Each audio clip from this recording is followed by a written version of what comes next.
All the characters in the story are over 18 years old. When my parents told me that we were going to the country, I was always over the moon with happiness. I liked spending time away from the city, from all this urban bustle, polluted, smoggy cars, air, and all that. One night I stole our own car to take the local girls for a ride. So you can say that I got behind the wheel for the first time here, although then I got a serious conversation from my father, but I had a great walk then, so everything was justified. I even missed those carefree days a little. I was most proud of our house. Or rather, I would even say, a full-fledged mansion.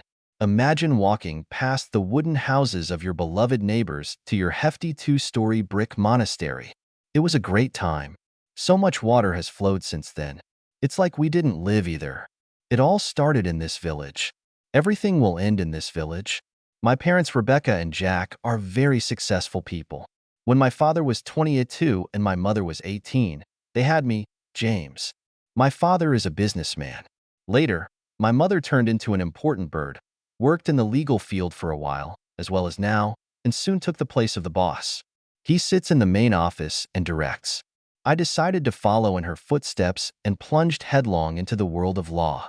In general, as you can understand, our family is well provided for, and in general we did not need anything. However, there was still something missing in the family. Such a small detail to complete the design. Love, my friends. I think that it was the lack of love that caused the malfunction of the entire mechanism. My father is not a diligent family man. Of course, he provided for us and was there if necessary, but somehow, I couldn't even figure out how it all happened. The fact is that my father was a real cheater. I knew this because he told me this himself when I grew up. And Mom, of course, knew too. In general, time passed. When I turned 18, I left my parents' nest and went on a free voyage. And as soon as I left to study, my parents immediately filed for divorce. They reached my adulthood, raised me, and you can think about yourself. At that time, I had already got used to it. I just knew that sooner or later it would happen. They split up, and the two successful people went their separate ways. The divorce was successful. There were no disputes between them. My father went to the capital, and my mother stayed in the village. I probably would have done the same. And what? Clean air, big house, 15 minutes to the city. Everything is there. What else is needed? After graduation, I got a job as an assistant to a cool entrepreneur. Mom, of course, invited me to her office, but you know, she has such a staff of savvy and confident lawyers that I can't reach them. It's not even that I'm not sure of myself. My brains are in place. I'm not a stupid guy. I'm just the type of person who doesn't see himself as a leader. Teamwork is somehow easier for me. Or the right hand, something like that. At the age of 21, I married my girlfriend, who studied with me in the same group. Amanda. I fell in love with her at first sight. Petite blonde, cute face and brown eyes. At the age of 23, our daughter, Jessica, was born. We lived in our spacious apartment in the city center, and my mother was a 15-minute drive away. And everything was going great.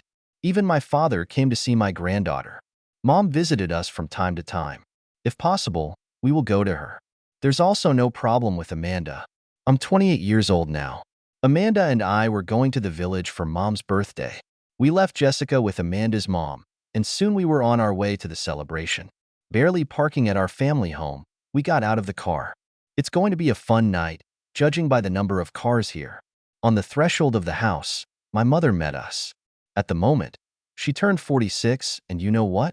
It was the standard of female beauty. I always paid attention to her appearance and was always surprised. She didn't seem to do sports, she didn't go on diets, but her shape. You can just drool. Brown wavy hair, a radiant smile. We said some nice things to each other and headed for the table. It's nice to see that Mom keeps the house in good condition. Clean and cozy, I would even say. All the furniture here is probably my age, but they look like new. And in general, apart from new household appliances, nothing has changed. On the second floor, there was my mother's bedroom with a bathroom. On the ground floor, there was a huge kitchen, where all the guests were located, another bathroom, and a living room. But after all the greetings, several glasses of whiskey, congratulations, conversations, I went to my den with a glass of the aforementioned drink. It was a descent into the basement, like the ground floor. This was my abode. A spacious sofa in front of the plasma, billiards, table football, a huge bed with a neon red sign on the wall that illuminated most of the room with its light. What teenager has not dreamed of such a thing? Tell me. An adult's dream, I'm sure. I went downstairs and took a sip from my glass. I heard my mother's voice from behind. Looking at her, I realized that she was already pretty tipsy. Yes, to recall the past, so to speak. And there is a lot to remember. She came up from the side. I remember how I always scolded you for that sign. Looking at her, I keep thinking of you. Do you come to my room often? Yes, sometimes I go down to watch TV, to remember the old days. What are you doing here? Let's go to the guests. Everyone will be leaving soon. My father appeared on the stairs in time, dispelled my thoughts, and served as the reason for the separation of my mother's hugs. Phew. It was already night. Only the most persistent remained. Half of the guests have already left. Only me, Mom, Dad, Amanda, and a couple of Mom's friends are left. Everyone was already pretty drunk except Dad and Amanda, so it's not surprising that for Mom and me, the fun continued. While everyone was sitting at the table, my mother and I decided to warm up a little to the music. I was very surprised by her zeal. Such energy would be envied by young girls. I must admit that I was openly looking at my mother. I don't know how our dance looked from the outside, but I was pleased. Besides, who would think anything of us? We are mother and son after all. Thoughts began to slip through his foggy head. No matter how hard I tried to drive them away, it turned out badly. Basically, it was the fact that my wife was in the immediate vicinity of us. However, all good things come to an end. So, who should I take home? Dad asked when the song ended, causing Mom and me to pull away from each other. The two remaining men accepted the offer without hesitation. Well, shall we go? Amanda asked me as she came up to me. I couldn't take my eyes off my mom, despite the fact that everyone was going to leave. With a glass in her hands, she smoothly wriggled to the calm song playing after the previous one. James, are we going? I broke away from my mom for a while and found the strength to answer. Listen, can we stay the night? More? Won't you have enough? And even more so. She lowered her voice to a whisper. I don't want to stay in your mom's house. Don't get me wrong. Something inside me told me that I should stay. It's like an inner voice. Well, come on. I rarely see my mother anyway, and I probably stayed overnight 100 years ago. Well, what? Are you going? My father came up to us. I want to stay. I objected and immediately called out to my mother. Mom, can I stay with you? She came to her senses abruptly and calmly replied. Of course. The whole house is at your disposal. Well, I looked at Amanda. If you want, your father will take you. Of course, let's go. My father supported me. Amanda thought for a moment and rolled her eyes and answered. Okay, let's stay. Well, that's great. As you wish. Let's go, guys, he shouted to the remaining ones, and those two got up from their chairs. The night was gaining momentum. It took another hour or so. While Amanda was bored at the table on the phone, my mom and I continued to have fun. Pretty drunk, we continued to dance. Amanda, what are you talking about? Come to us. I decided to amuse my wife. Thanks, but I've had enough.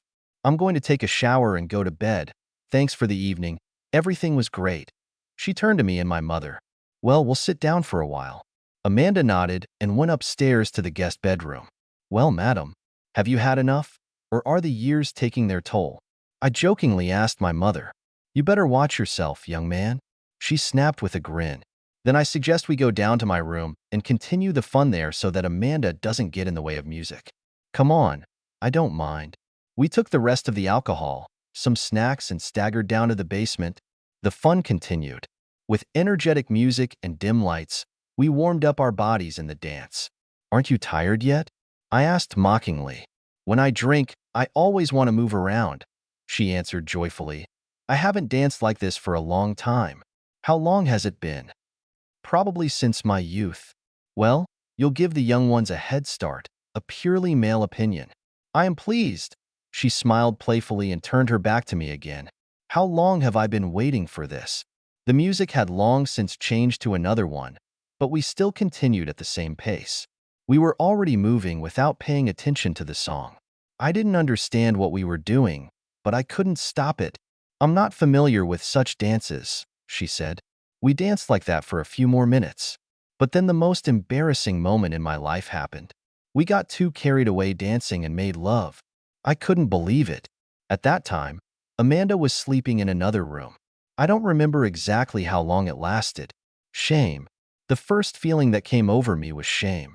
Alcohol no longer clouded the mind so much, and the barriers of moral principles began to rise again instantly. James, wake up.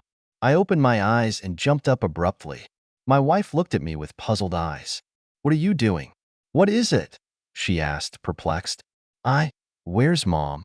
I looked around the room. Nothing betrayed or hinted at the sin committed with my mother. At first I thought I was dreaming, but after sniffing around, he's sleeping in his room upstairs, and what's that smell? And why did you decide to sleep here? Amanda answered and asked, what have you been doing here? Me. God. What about us? The realization hit me like an avalanche. I was ready to fail in one place. Okay, let's go take a shower and get ready. We'll have to pick up Jessica from Mom. I took a quick shower, packed up, and hoped to find my mom at the kitchen table. To my surprise, I did not notice her. Having had a hasty breakfast, I was still waiting for Mom to come down to us. But when about half an hour had passed, let's go. We won't wake her up when she oversleeps. Call her, Amanda suggested. I was rushing between two fires.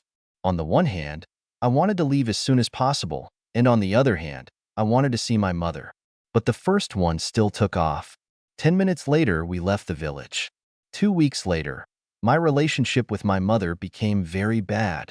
We couldn't be in the same room together, and as soon as I tried to start a conversation about that night, Mom just got mad and almost sent me away. Over the course of the month, we met less and less often. We have completely cooled off towards each other. What happened on the night of the 16th of July of the 22nd year created a huge gap between us. At each meeting, we were tormented by a sense of shame and reproach. All attempts at conversation were in vain.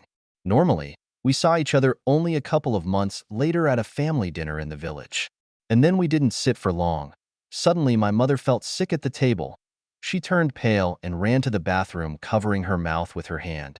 About 3 months later, we learned the news that Mom had put the house up for sale, and she had gone somewhere without saying a word to anyone. I am still plagued by feelings of guilt and shame, probably like her. It is a pity that what happened turned out to be stronger and put an end to the relationship between mother and son. The night of the 16th of July of the 22nd year will forever remain in my memory as the best and worst in my life.